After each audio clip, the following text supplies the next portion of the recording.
नमस्कार दोस्तों, मेरा नाम है इना और मैं हूं आपकी पर्सनालिटी डॉक्टर। इमर्जिंग करियर्स इस वाली सीरीज में आपका बहुत बहुत स्वागत है। अगर आप ऐसे कोई व्यक्ति हैं जो मास कम्युनिकेशन से रिलेटेड है या मास कॉम में आगे अपना करियर परस्यू करना चाहते हैं तो एग्जैक्टली ये सीरीज आप ही के लिए है। सो भाई आज हम बात करने वाले हैं, अभी तक हम बात ऑलरेडी कर चुके हैं लेवरेजिंग योर नीश, यानी आपकी नीश से रिलेटेड कहां कहां आपको नौकरियां मिल सकती हैं, कितनी उनकी एवरेज सैलरी होगी, इस बारे में हम ऑलरेडी बात कर चुके हैं। अपस्किलिंग, न्यू अपस्किलिंग अपॉर्चुनिटीज, कैसे आप अपने आप को अपस्किल कर कर भी मास कॉम को परस्यू कर सकते हैं। साथ ही साथ जो हम डिस्कस करने वाले हैं that is beyond traditional media. तो भाई ट्रेडिशनल मीडिया वो जमाना था जब दुकानों पर लोग सिर्फ शॉपिंग कर पाते थे या कहीं किसी दुकान पर जाकर ही सामान आ पाता था। तो पर ये ट्रेडिशनल मीडिया अब खत्म हो चुका है। आप घर बैठे बैठे आजकल ब्लिंक करके लोग 10 मिनट में अपना सामान बुलवा लेते हैं। तो भाई आपको ये समझना पड़ेगा कि बियॉन्ड द ट्रेडिशनल मीडिया क्या क्या ऐसे करियर ऑप्शंस हैं जो आप परस्यू कर सकते हैं और इनकी एवरेज सैलरीज भी मैं बताऊंगी आपको। So starting with corporate communication specialist, एक ऐसा व्यक्ति जो ड्राफ्ट रिलीज करता है, ड्राफ्ट मैनेज करता है, इंटरनल एक्सटर्नल कम्युनिकेशंस को मैनेज करता है और साथ साथ रिलेशनशिप बिल्ड करता है विद मीडिया फॉर कंपनीज। एक ऐसी कंपनी जो बहुत बड़ी कंपनी, आपको क्या लगता है हमेशा अंबानी जी जो है आपको आकर बताएं कि भाई इस कंपनी में, हमारी कंपनी में ऐसा हुआ है, हमारी कंपनी में वैसा हुआ है, बट इस अंबानी जी की जगह भाई आप हो सकते हैं जो आपका टाइटल होगा that will be a corporate communication specialist.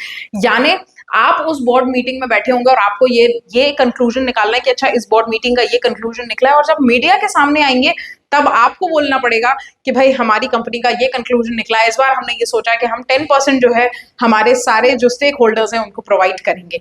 तो ये काम होगा आपका। इनकी एवरेज सैलरीज हो सकती है 4 to 6 lakh rupees, again depending on आप किस तरह की कंपनी के लिए काम कर रहे हैं, किस तरह का काम कर रहे हैं। और कॉर्पोरेट, मुझे लगता है कॉर्पोरेट कम्युनिकेशन स्पेशलिस्ट को और बहुत ज्यादा पैसा मिलता है, अब बस depending on what kind of company are you working for.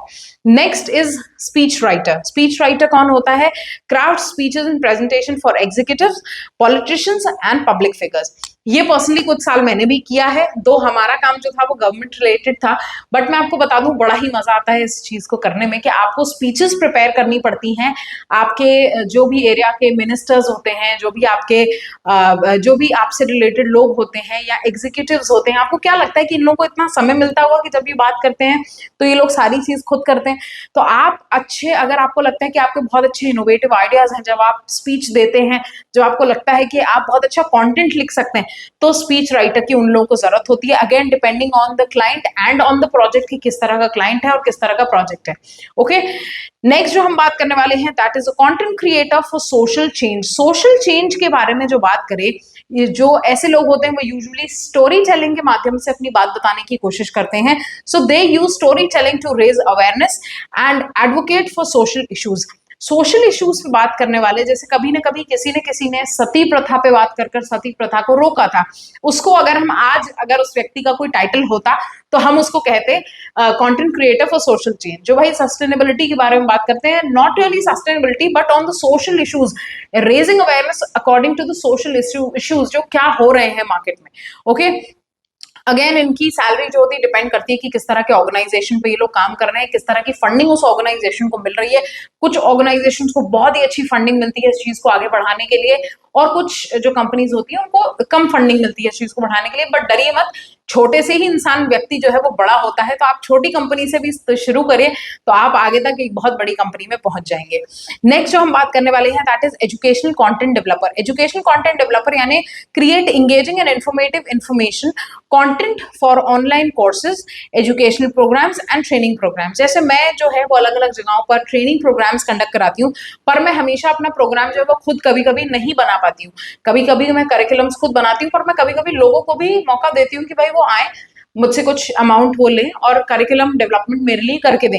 जब वो ये करते हैं तो मैं उन्हें अपने हिसाब से जो है मार्क कर लेती हूँ, मैं क्या चीजें मुझे इस प्रोग्राम में ले जानी, क्या चीजें मुझे इस प्रोग्राम में नहीं लेकर जानी। सो एजुकेशनल कंटेंट डेवलपर भी आप बन सकते हैं।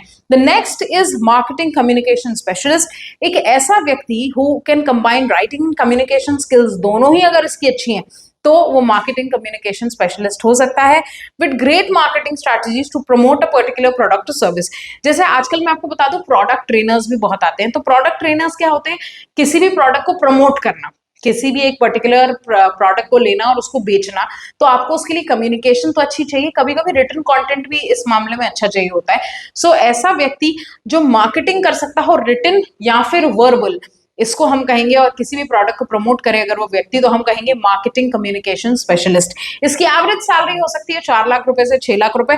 आपको मैं ये बता दूं कि कभी कभी आपने देखा होगा कि कभी कोई एड बोलता है, कोई ऐसा व्यक्ति जो बहुत अच्छी एड बोल सकता है, तो वो क्या करता है, मार्केटिंग कम्युनिकेशन स्पेशलिस्ट होता है और वो आपके सामने अपनी एड को रिप्रेजेंट करता है। So I hope the video was very helpful for you. और अगर इन पूरे पांचों में से कोई ऐसा टॉपिक आपको ऐसा लगता है कि जिसके बारे में आपको ब्रीफ वीडियो चाहिए, तो आप मुझे लिख सकते हैं यहाँ पे कमेंट सेक्शन में और मुझे बताइए कि कहाँ आप अपना करियर परस्यू करना चाहते हैं, क्या प्रॉब्लम्स आपको आ रही हैं, और इसको हम फर्दर डिस्कस कर सकते हैं।